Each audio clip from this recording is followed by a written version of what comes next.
Hola, mi nombre es Isa Ávila y el día de hoy vamos a hablar de la familia romana. Empecemos hablando por quién conformaba la familia romana. El padre era el punto central de la familia en la Roma antigua. El pater familias era un hombre libre que no dependía de nadie y de quien dependían todos los demás integrantes. Era el varón, ojo en varón, las mujeres no podían ser el pater familias. Era el varón más grande, más bien de mayor edad, que tenía la patria potestas de todos los demás. ¿Qué es la patria potestas? Es el poder que ejercía esta persona sobre los demás integrantes. Él podía decidir incluso si moría o vivía un integrante de la familia, si un hijo recién nacido era admitido o no. Podía también arreglar los matrimonios sin que sus hijos estuviesen enterados, y básicamente él ordenaba y él mandaba, porque también era el sacerdote en las como festividades familiares, porque en Roma había como dioses de la casa, que cada familia tenía los suyos. Como el patria familias podía decidir quién pertenecía y quién no a su familia, había dos tipos de familias: la familia cognatasia y la familia agnatasia. La familia cognatasia es lo que hoy en día conocemos todos como familia consanguínea, o sea que hay lazos de sangre, que son hijos nacidos de un matrimonio. Y la familia agnatasia es la familia que el padre de familias decidía que sí formaba parte de su familia. Él podía tener un hijo y decir que no lo iba a reconocer, y entonces era familia cognatasia porque compartían lazos de sangre, pero no era familia agnatasia porque él no lo reconocía, el padre. Ahora, la madre dependía de su marido dependiendo del tipo de matrimonio por el que estuviese unida a él.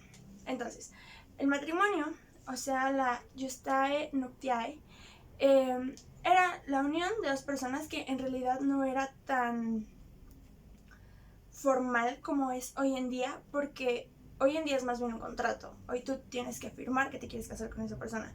En ese entonces no, era un poco más informal la cosa, bastaba con que ambos viviesen juntos.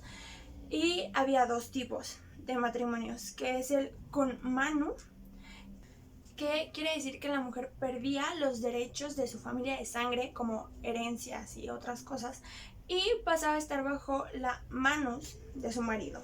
O sea, que también perdía sus dioses de su antigua familia y ahora estaba con los dioses de su nuevo hogar, de su nuevo pater familias, que podría ser su esposo o el padre de su esposo. Y también existía el matrimonio sine manu, que es lo contrario al con manu. En este caso, en el matrimonio sine manu, la esposa conservaba, más bien la esposa seguía estando bajo la patria potestas de su padre, de su familia de nacimiento, y no bajo la de su esposo. Ahora hablemos de los hijos. En realidad los hijos tampoco tenían tanto poder de decisión, porque también estaban bajo la patria potestas de sus más bien de su padre, y eso no cambiaba hasta que su padre moría. Entonces, pero sí eran ciudadanos, o sea, sí tenían derechos políticos y civiles, pero no tenían mayor control sobre su vida. Y se igualaban los derechos que tenía un hijo consanguíneo que un hijo adoptado. Y en la adopción en Roma había dos tipos. Estaba la adopción adoptio, que era adoptar a una persona que estaba bajo la patria potestas de otro pater familias. Y entonces el adoptado perdía los derechos de su antigua familia y ahora pasaban a la del adoptante. Y también existía la adopción adrogatio, que era adoptar a un pater familias, adoptar a un hombre que no estaba bajo la patria potestas de nadie más, pero si adoptabas a un pater familias, también adoptabas a toda su familia, y el patrimonio del adoptado pasaba ahora a manos del adoptante. Hasta ahí todo bien.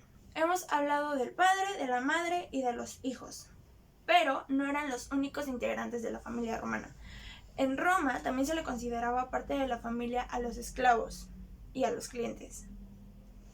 Es decir, que no eran una familia como las conocemos hoy en día, que por más que tu familia sea grande, no están bajo el mando de una sola persona alrededor de 100 personas, porque pues había muchos esclavos. Entonces, los esclavos también se contaban como parte de la familia porque estaban bajo el mando del paterfamilias. Ahora, había varios tipos de esclavos. Están los esclavos por conquista, que eran personas de otras ciudades que habían sido conquistadas por Roma y los habitantes pasaban a ser esclavos. O también estaba el caso de que sea por nacimiento. Si una mujer que era esclava de un paterfamilias da a luz a un bebé, ese bebé también pasa a ser esclavo de ese paterfamilias. También estaba la esclavitud por insolvencia. Esto quiere decir que una persona se endeudó y no tuvo para pagar la deuda, entonces pasó a ser esclavo de la persona que le prestó. O está la esclavitud por venta. Se podía vender esclavos, entonces así es como la gente se hacía de sus esclavos y pues estaban bajo su dominio, entonces cuentan como familia. Aquí también está algo que le dicen clientes, que quiere decir que un paterfamilias de menor estatus hacía este acuerdo con un paterfamilias más rico o con mejor posición, y entonces a cambio el paterfamilias de mejor posición le ayudaba económicamente casi siempre, o con alimentos, a cambio de que le dieran respaldo político. O sea, como si el paterfamilias de buena posición quería algún puesto para el que se tenía que votar, pues el otro paterfamilias se comprometía a apoyarlo, o también lo podía apoyar para algo militar. Diferencias que yo encuentro entre la familia romana y la familia actual mexicana. Pues hoy en día ya no tenemos esclavos, entonces nuestras familias, a pesar de que sí son muchos, porque aún en México se acostumbra a tener muchos hijos, son mucho más reducidas que en Roma. Además, la patria potestad no es tan permisiva como era en esos tiempos. O sea, hoy en día un padre no podría nunca decidir si su hijo muere o vive. Otra diferencia que yo creo que es muy grande es la del matrimonio. Antes bastaba con que vivieran juntos y la verdad también se podía disolver muy fácil el matrimonio porque su religión jamás lo prohibió y jamás lo vieron tan mal. En cambio, hasta hace unos años estaba pues no mal visto, pero sí era difícil porque la iglesia hasta la fecha sigue diciendo que no es bueno divorciarse. Y hasta hace no tanto era un proceso muy complicado y muy tedioso el divorciarse. Digo, aún lo es, pero antes era además extremadamente caro divorciarse. Y tenías que poner tu denuncia y probar, porque tenías que tener causales para poderte separar. Y aunque ahora es un poco más fácil, si no tienen una sociedad conyugal, pues aún así creo que es una gran diferencia el cómo entendemos el matrimonio y el cómo hacemos el divorcio actualmente.